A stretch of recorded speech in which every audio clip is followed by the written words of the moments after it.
நேற்று மாலை சென்னை அதிர்ந்தது அப்படின்னே சொல்லலாம்.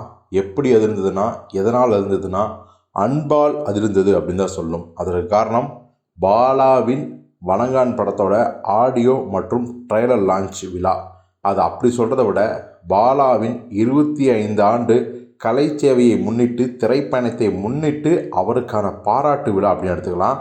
ஸோ அந்த பாராட்டு விழாவில் தான் இந்த ஒரு அதிர்வு ஏற்பட்டுச்சு. தமிழ் சினிமாவை நேசிக்கின்ற அத்தனை கலைஞர்களும் பாலாவை பாராட்ட நேரில் வந்திருந்தாங்க. மிக முக்கியமாக நம்ம நடிப்பின் நாயகன் சூர்யா, பாலாவோட அன்பு தம்பி, அவர் வருவாரா வரமாட்டாரா அப்படின்னு நிறைய பேருக்கு சந்தேகம் இருந்துச்சு. ஏன்னா கடைசி டைமில் அவர் கூடயும் பிரச்சனை, சியான் விக்ரம் கூடயும் பிரச்சனை.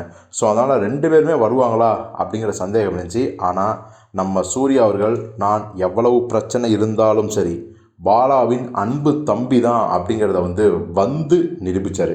அப்போ அந்த நிகழ்ச்சியில் என்ன பேசினார் அப்படின்னா, பாலா அண்ணங்கிட்ட ஒரு நாள் ஃபோன் வந்துச்சு.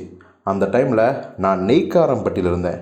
அப்போ பாலா அண்ணன் என்கிட்ட சொன்னது, தம்பி வேறு ஏதோ புது படம் கமிட் பண்ணியிருக்கியா, தயவு செஞ்சு வேறு எந்த படத்தையும் கமிட் பண்ணியிருக்காத, நான் உன்னை வயசு தான் எடுக்க போகிறேன், நானும் நீங்கள் தான் அடுத்த படத்தை பண்ண போகிறோம் அப்படின்னு சொல்லும்போது எனக்கு என்ன சொல்கிறதே தெரியல.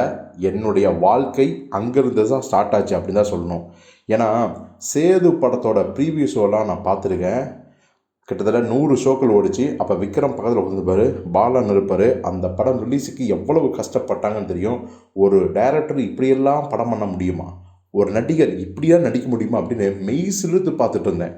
ஸோ அப்படிப்பட்ட அந்த இயக்குனர் என்னை வச்சு படம் எடுக்கிறாரா அப்படிங்கிற ஒரு நம்ப முடியாத இன்ப அதிர்ச்சி இருந்துச்சு. ஒரு வழியாக நந்தா ஷூட்டிங் ஆரம்பித்தோம் கும்பகோணத்தில். என்னால் மறக்கவே முடியாத நாள் அப்படின்னே சொல்லலாம். அதே மாதிரி பிதாமகன் படத்தில் நடித்த போதும் அந்த அனுபவங்கள்லாம் என்னால் வாழ்க்கையில் மறக்கவே முடியாது. நானும் விக்ரமும் இருந்தது, நானும் கருணாஸும் இருந்தது, அந்த டீமே அப்படி இருக்கும். ஸோ அதற்கெல்லாம் பாலா சார் தான் காரணம், பாலா அண்ணன் தான் காரணம். பாலா சார்னா என்னை ஓங்கி அடித்து அண்ணான்னு சொல்கிற அப்படிம்பாரு. அப்படிப்பட்ட பாலா அண்ணன் தான் எனக்கு இப்படி ஒரு வாய்ப்பை கொடுத்தாரு. ஆக்சுவலி நந்தா படத்தை பார்த்துட்டு தான் கௌதம் வாசுதேவன் என்னுடைய அன்பு செல்வன் இந்த நந்தாக்குள்ளே ஒளிஞ்சிருக்கான் அப்படின்னு சொல்லி அவருடைய காக்க காக்க படத்துக்கு என்னை தேர்ந்தெடுத்தார். அந்த காக்க காக்க படத்தை பார்த்த ஏஆர் முருகதாஸ் தான் என்னுடைய சஞ்சய் ராமசாமி இந்த அன்பு செல்வனுக்குள்ளே ஒளிஞ்சிருக்கான் அப்படின்னு சொல்லி என்னை கமிட் பண்ணார். ஸோ இதுக்கெல்லாம் யார் காரணம்? நந்தா கொடுத்த பாலா அண்ணன் தான். அவர் போட்ட பிள்ளையார் சொல்லி தான், அவர் கொடுத்த இந்த வாய்ப்பு தான், இந்த வாழ்க்கை தான் எல்லாமே. இன்றைக்கி நான் இங்கே நிற்கிறதுக்கு காரணம் வணங்கான். மிக மிக முக்கியமான படம் எல்லாருக்குமே, தமிழ் சினிமாவுக்கு, இந்திய சினிமாவுக்கு எல்லாருக்குமே ரொம்ப முக்கியமான படம். சுரேஷ் காமாட்சி நிச்சயமாக ஒரு அற்புதமான படத்தை தயாரிச்சிருக்கீங்க. அதற்குரிய எல்லா பலனையும் நீங்கள் அனுபவம் பண்ணுவீங்க. சேது எப்படி ஒரு மிகப்பெரிய தாக்கத்தை உண்டு பண்ணுச்சோ அப்படி இந்த வணங்கான் படமும் ஒரு பெரிய தாக்கத்தை உண்டு பண்ணும். இந்த ஜென்ரேஷனுக்கு ஒரு சேது எப்படி இருந்துச்சோ அப்படி ஒரு தாக்கத்தை இந்த வணங்கான் படம் உண்டு பண்ணும். ஒவ்வொரு படங்கள்லேயும் பாலா அண்ணன் ஒவ்வொரு கதாபாத்திரத்துக்கும் அப்படி ஒரு உணர்ச்சிகரமான ஒரு வடிவம் கொடுத்துருப்பார். அவருடைய படங்களில் அறம் இருக்கும், நீதி இருக்கும்.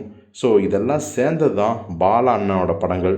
அண்ணான்னு சொல்கிறது வெறும் வார்த்தை இல்லை, அவர் கொடுத்த இந்த வாழ்க்கை.